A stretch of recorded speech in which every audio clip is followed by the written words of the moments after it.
안녕하십니까. 삶이 변하는 인문학 보성TV의 김보성입니다. 손자병법 13편 중 제3편인 모공편의 전반부를 통해 계책, 지혜, 꾀라는 모에 대해 알아봤죠. 손자가 가장 중요하게 생각하는 온전한 승리인 전승에 대해서 서두를 열었었는데요. 이제 그 구체적인 방법들에 대해 모공편의 후반부로 한번 들어가 보겠습니다.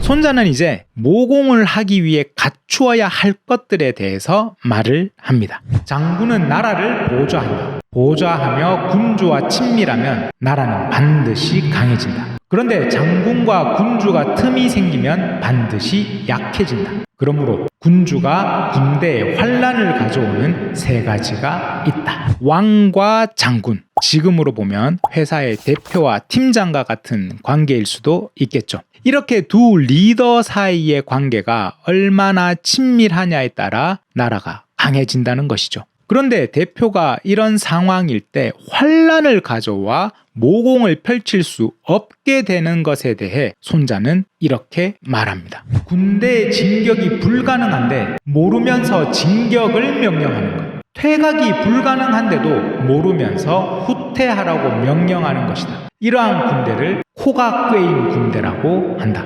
군주가 군대의 사정을 모르면서 행정에 간섭하면 군사들의 의혹을 산다. 군주가 군대의 임무를 모르면서 임무에 간섭을 하면 군사들의 의심을 산다. 이처럼 군대에 회의와 의혹이 있다면 오히려 우리 주변의 제후들이 침략하는 어려움이 닥칠 것이다. 이러한 것들이 아군을 혼란하게 만들어 결국 적이 승리하는 원인이 된다. 손자가 말한 세 가지는 바로 군주, 즉 왕이 군대에 대해 잘 모르면서 진격과 퇴각을 명령하고 행정과 역할을 모르면서 간섭을 하여 아군을 무너뜨리는 것입니다. 이런 상황에서는 결코 꾀로서 모공을 할 수가 없다는 것이죠. 우리가 사는 사회에는 다양한 조직이 있습니다. 특히나 회사와 같은 곳에서는 대표뿐만 아니라 팀장, 과장과 같은 단위별 리더들도 있죠. 왕과 장수의 역할이 다르듯 이러한 리더들은 각자의 역할이 다릅니다. 왕이 장수의 역할을 탐내서는 안 됩니다.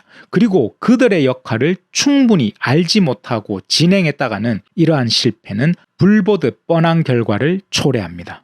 명심보감에 이런 말이 나옵니다. 의심한다면 쓰지 말고 이미 썼다면 의심하지 마라. 각자의 역할을 인정해야 되고 독립적인 권한을 부여해야 합니다. 그리고 리더는 모든 역할에 대해서 알고 있어야 합니다. 그래서 리더가 힘든 거죠. 마침내 손자는 승리를 예견할 수 있는 5가지를 말합니다. 전쟁을 해야 하는지 해서는 안 되는지 아는 자는 승리한다. 식견을 가지고 대규모 소규모의 부대를 운용하는 자는 승리한다. 윗사람과 아랫사람 간에 같은 목표를 가진 자는 승리한다. 준비된 상태에서 준비하지 못한 상대와 싸우면 승리한다. 장군의 능력이 뛰어나고 군주가 이러한 장군에게 간섭하지 않으면 승리한다. 이 5가지가 승리를 예측하는 길이다. 모든 주변 상황을 아는 것, 역할의 능력을 기르는 것, 모두가 같은 목표를 가지는 것, 미리 충분한 준비를 마치고 기다리는 것,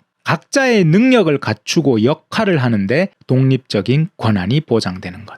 바로 이 5가지가 승리를 예견하는 것입니다. 우리가 1편 개편에서도 5사와 7계를 통해 나왔던 말이죠. 그중 도는 상하 동욕이다. 즉 위와 아래가 한마음인 것이다 라고 했습니다. 다시 한번 손자는 팀워크의 중요성을 말합니다. 철저히 알아라. 모르는 것은 배워서, 물어서, 찾아가서 알아라. 우리는 모두가 나라는 한 개인의 주인입니다. 그러한 내가 나의 주인으로서 나의 내면과 외면을 철저히 알아야 한다고 할 수 있죠. 그리고 회사의 대표라도 회사의 내부와 외부 모든 것을 파악하라는 것입니다. 나의 능력을 최대한 갈고 닦아라. 시간을 쪼개어 배우고 익혀라. 반드시 주변 사람들과 같은 목표를 공유하고 소통하라. 모두가 한마음이 되어야 한다. 나는 준비를 미리 마쳐야 한다. 준비된 상태로 상대를 맞이하라. 그래야 최소한 지지 않는다. 운 좋게 상대가 준비되지 않았다면 승리하는 것이다.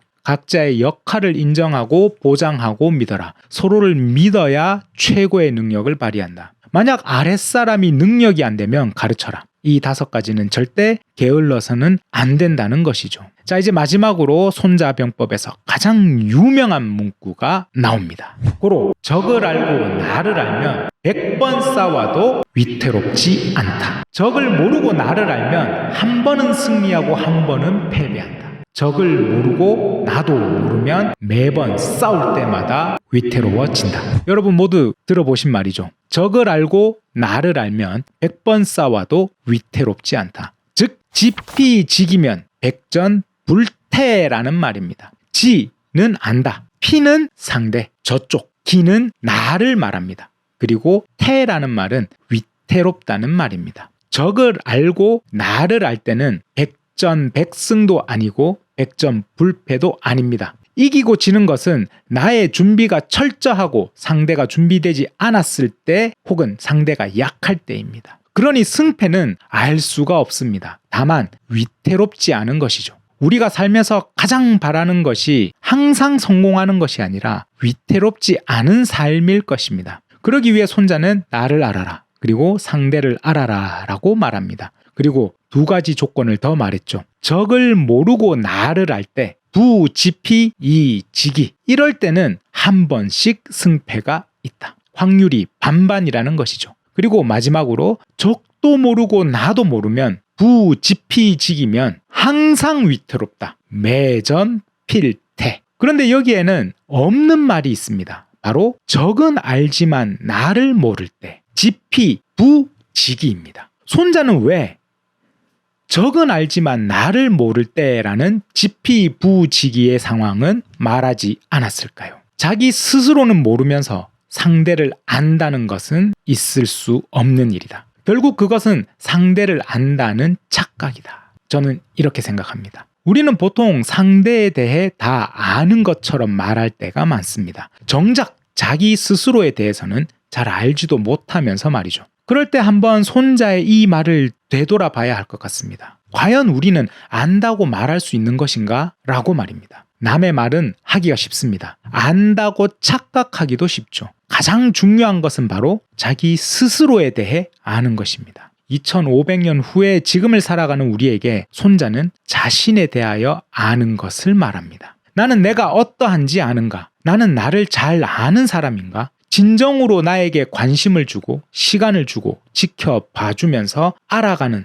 소중한 기회가 여러분 모두에게도 있으시기를 바라겠습니다. 자, 이제 손자병법 제3편인 모공편을 정리하면서 마쳐보도록 하겠습니다. 모공편에서 중요한 키워드는 바로 전승, 비전, 비공, 비구, 부전이 구린지병, 지승유오, 지피지기, 백전불태 정도가 되겠네요. 가장 핵심을 꼽는다면 저는 즉 알아라 라고 말하고 싶습니다. 꾀는 바로 모든 상황을 명확하고 냉철하게 알고 행동하는 것이기 때문입니다. 이를 정리해 보겠습니다. 첫째, 모공은 온전히 승리하는 것이다. 둘째, 모는 원인과 현재 상황을 아는 것이고 이것으로 대책과 방법을 세운다. 셋째, 비전, 비공, 비구의 3가지가 모공의 법이다. 넷째, 압도적 우위를 점하고 싸우되 상대가 강하면 피하라. 다섯째, 왕과 장수는 역할이 다르다. 여섯째, 5가지 승리의 예측을